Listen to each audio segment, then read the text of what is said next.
बाबा साहब भीमराव यहाँ पर जो आपका हाई बेंच जो लो बेंच पर बैठ के पढ़ते हो, सभी हमारे यहाँ पर इस गांव में इलाके में यादव समाज के लोग की ज्यादा जनसंख्या है।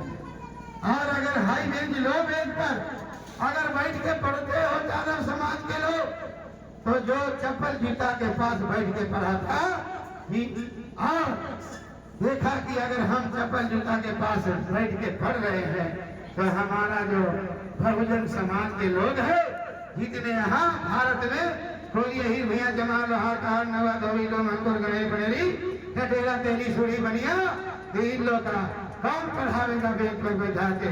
इसलिए बंधु जब 32 डिग्री लेकर के बाबा साहब भीमराव अम्बेडकर आते हैं भारत में 1935 में, तो देखा कि किस माल आधाम का मथा में तो ऐसा भारतीय संविधान ने पढ़ने का अधिकार दिया कि जो जूता चप्पल के पास बैठा, आज आपका बेटा बेटी अगर हाई बेंच लो बेंच पर पढ़ रहा है तो ये कोई देवी देवता का देन नहीं है, अगर देन है तो भारतीय संविधान का देन है। क्या आपका बेटा बेटी आपका हाई बेंच लो बेंच पर पढ़ रहा है, अगर नहीं ऐसा पढ़ाता तो आपको जूता चप्पल के पास पढ़ना। इसलिए यहाँ शिक्षा का मंदिर है। आइए भीड़ मसमात है कि नहीं है? महापुरुषों के फील्ड में तस्वीर भी बना पखंडियों ने ऐसा देखता नदी देखो हनुमान बना देता, ये बगल में बदले है तुम तो हम लोग का जो काया करवट कर सकता है उसको यहाँ पर एक तस्वीर नहीं लगा सकते, और जो कुछ नहीं किया है उसको तस्वीर लगाते हो। एक मतलब कि ब्राह्मण बात पेश लेता है कि 52% के लोग अगर यहाँ पर मंदिर बनाता है तो अपने पूर्ण रूप से ब्राह्मण बात हमारा समझा नहीं है, इसलिए हमारा जो नाश करने वाला है उसी को मंदिर बनाता है, अपने पुरुषों के किनारे रहता है। क्या बात है कि नहीं? इसलिए मैं कहूँगा कि आपका भारतीय संविधान में आपका 51A के तहत पूरे आपका अंधविश्वास रूढ़िवाद भागवाद आपका पुनर्जन्म विरोध करने का भारतीय संविधान में आपका अधिकार है।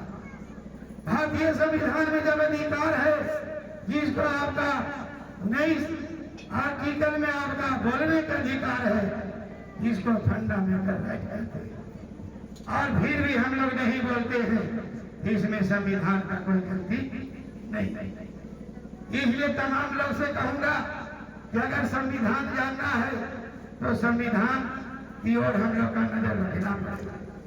लेकिन रखेंगे का नरई सिंह यादव ने आपका सची रामायण की जब चाबी लिखा और 1976 में आपका इलाहाबाद आपका हाई कोर्ट से इन्होंने केस को जीता। 1976 में जब जीता है बंधु, और कोर्ट का जज ने कहता है कि ललई सिंह यादव पर जो रामायण के ऊपर केस किया गया था, यह रामायण कपोल कल्पित मन गढ़ंत है, इसलिए ललई सिंह यादव जी का बाहबरी किया जाता है। तो कहेंगे कि जब तुम्हारा पुरखा रामायण से निजात पवा दिया है बंधु, निजात पा लिया है, तो मैं कहूंगा कि पखंडवाद के छोड़ो, अगर ललई सिंह यादव का रास्ता पकड़ लेते हो और तभी तुम्हारा आने वाला पीढ़ी का कल्याण होगा, ऐसे कल्याण नहीं होगा। इसलिए मैं कहूंगा कि ललई सिंह यादव ने ये जो रामायण लिखने वाला तुलसीदास ब्राह्मण था, जो चित्रकूट जिला में चित्रकूट के घाट पर लिखा था। अब कहा लिखा था, क्या शुरू किया? आपका 1554 ईस्वी में लिखा, जन्म हुआ और लिखने का काम किया 1631 में।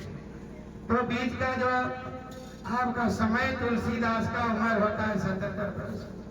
77 वर्ष की उम्र में उन्होंने रामायण को लिखा बंधुआ, और शुरुआत क्या करता है कि चित्रकूट के घाट पर लगे संतन के भीड़, और तुलसीदास चंदन घिसे टीका लेते रघुवीर। 1629 में क्या आपका रामचंद्र जिंदा थे कि मर गए थे, उसी के वो तो कपाल है ये, लेकिन वो घड़ी खड़ा था रामचंद्र जो टीका सरहदी पर घस के तुलसीदास देश रहे थे, इसलिए लय सिंह यादव ने समझा कि कपाल करके भी ग्रंथ है, इसको भी आग लगा। तो बंधुओं, मैं तमाम लोग से कहूंगा कि जो भी ग्रंथ लिखता है तो ग्रंथ के विरोध में तो ग्रंथ को अध्ययन करता है, और जब तक ब्राह्मणवाद पूर्ण रूप से नहीं जानोगे तब तक मानववादी जो शिविर लगाया गया है उसको आपको समझ में नहीं है। तो ना मानववाद के लोग समझता है और ना ब्राह्मणवाद को समझता है, खाली इतना ही समझता है कि मंगल के दिन आपका हनुमान का आपका लड्डू चढ़ाना है और अगरबत्ती दिखाना है। अगरबत्ती कैसे कि दिखाते हो, ठेहुना जगह दिखाते हो कि घूटी जगह, कहाँ दिखाते हैं? मुंह जगह। मुंह जगह। अगर यहाँ पर बैठे रहे हमारे सौदागर यादव, अगर मुंह जगह ऐसे टिकटी मार के कहे तो सौदागर यादव को लगेगा कि आप हुरा लगेगा कि नहीं लगेगा। इसलिए मैं कहूँगा कि हनुमान के जब दिखाता होगा तो अगर होगा ताकत वाला तो हो लगता होगा कि हमें दूर दिखाता है।